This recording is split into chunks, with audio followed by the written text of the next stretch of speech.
there ain't no stopping us. Fly without boarding pass. Couldn't catch me, I'll be moving fast. Call me a shooting star. Let 'em know who you are. Flying up in a bar. Wish on a star. Time to show 'em who's in charge. Call me a shooting star.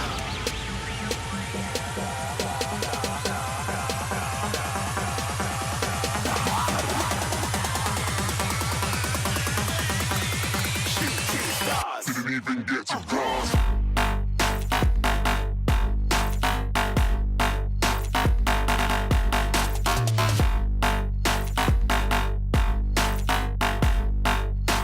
So I apologize if some of this is out of breath. I did just finish. As you can see, I'm just a little bit sweaty.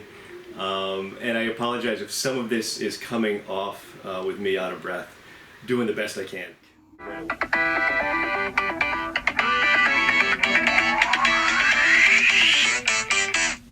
Hey everybody, so today I'm going to lead you through a back workout that I would do at the gym. A few different exercises, some great variation on some traditional exercises. I hope you enjoy it. This is a little more advanced than our at-home workouts that we've been doing. But keep in mind, all those stretches that we were doing at home, although they're basic, they're very good. So keep up with those stretches. Keep drinking your water. For the back workout, we're going to be doing many different exercises. You don't have to do all of them. You can pick 3 or 4 and focus on those if you're just getting started. As with any exercise program, always consult a physician before you start. And a great tip following your workout, if you want to optimize the benefit of the workout, have a protein shake within 30 minutes of your workout. That's going to help replenish the body, help to build the muscle tissue you just broke down during your workout. I'm just going to say a couple of things, a couple of tips while you're doing these exercises. And if you have any questions at all, please comment below and I'd be happy to respond, give you more tips, techniques. But notice while you're watching the video, notice my back position. In most of the exercises, you're going to see that there's a very tight lower back, keeping this very tight. Keep your core tight. Support yourself. You'll notice I didn't use a belt in any of it. Totally fine. If you're pushing a lot of heavy weight, specifically if you're somebody that likes to hold their breath, a belt is good because it's going to help prevent a hernia and give you a little more support internally while you're pushing. I'm going to go through the exercises we're going to do today, and I'm going to give you some tips, but I'm not going to go into too much detail because I don't want it to be overwhelming. The first exercise we're going to do is wide grip cable pull downs. This is a very standard exercise in the gym. You're going to see many people doing it. And for all of the exercises today, I want you to keep the repetitions between 8 and 15 repetitions. For the wide grip cable pull downs, I would recommend doing 3 to 4 sets and keep your repetitions between 8 and 12. Notice my grip is fairly wide on these. And I also want you to notice as I pull down, I rotate the chest upwards just a little bit towards the bar, and my scapula or my shoulder blades are getting pinched at the bottom. When you come back up to the top, the shoulder blades come apart, get a nice stretch, and repeat. As always, try to keep your core tight. Support yourself internally. That's going to help prevent injury. The next exercise we're going to do is a bent over barbell row. This again is a classic exercise. These are kind of the meat and potatoes back exercises you're going to see people do in the gym. Note when I do my bent over rows, I prefer to have my feet a little bit closer together. I find that this gives me a little bit more support, a little more stability. As I bend over, I don't want you to think about leaning forward. I want you to think about sliding your hips backwards. That's going to put you in the proper position. The hands are slightly in from a bench press grip. So just a little bit closer than your standard bench press grip. And again, with this exercise, you'll notice as I extend down, my shoulder blades or scapula come apart. And as I pull the bar up to just about my lower rib cage, right below the chest. I pinch the shoulder blades or the scapula back. It's very critical that you get this movement. You do not want to be rotating the shoulder forward by not pinching your shoulder blades.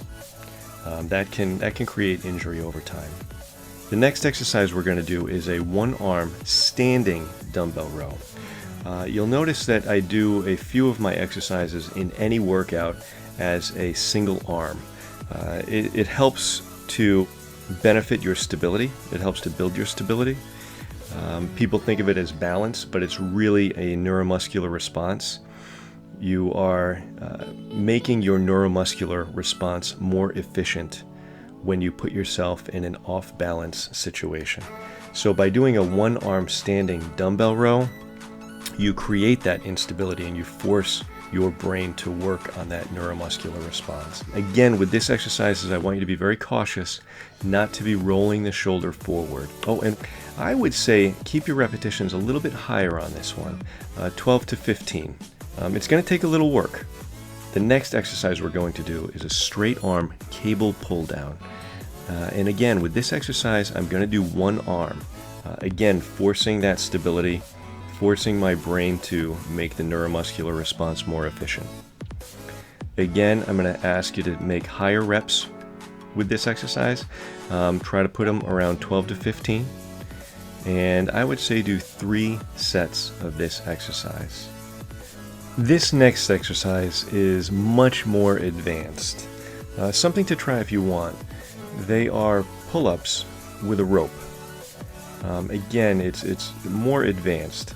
So take your time. If you can get 1, 2, 3, that's fantastic. Try to focus on your form. And again, you're going to want to keep a nice tight core, keep everything nice and supported. Maybe do 2 or 3 sets of this. If you're more advanced, do 3 or 4. But again, take it slow with this one. This is a much more advanced exercise.